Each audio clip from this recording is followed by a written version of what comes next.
যে দুনিয়ার থেকে যখন বিদায় নিতেছিলেন, হায় হায়, মালাকুল মউত যখন অনুমতি চাইতেছিলেন বুকে হাত রাখবো কি রাখবো না, তো বলছে অনুমতি দিব, আইনা আখি জিবরিল, আমার ভাই জিবরিল কোথায়? তো বলছে দেখা আসছি ফি সামাইল উলা, প্রথম আকাশে।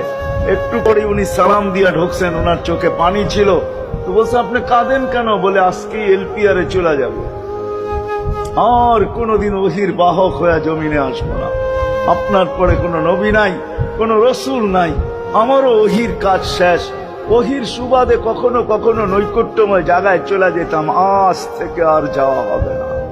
আমার চোখে পানি। দীর্ঘ ১.৫ লক্ষ নবী, ৩১৩ জন রসুলের কাছে আমি নিয়ে আসছি। আজকে শেষ দিন, এই জন্য চোখে পানি।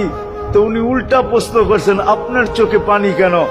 জিবরিল মালাকুল মউত দাঁড়ায় আছে, অনুমতি চাইতেছে বুকে হাত দেওয়ার জন্য।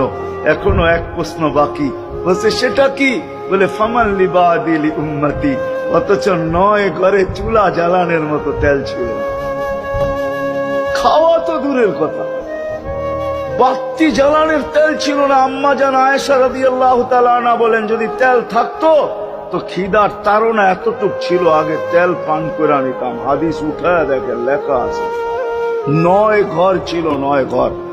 হাসান হোসাইন ক্ষুধার্ত ছিল, আলী ফাতেমা ক্ষুধার্ত। কারো জন্য কোনো চিন্তা নাই যে আমার পরে আমার ৯ ফ্যামিলির কি হবে, হাসানের কি হবে, হোসাইনের কি হবে, আলীর কি হবে, ফাতেমার কি হবে।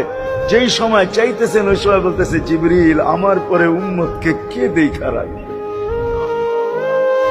লানত আমাদের জিন্দেগি।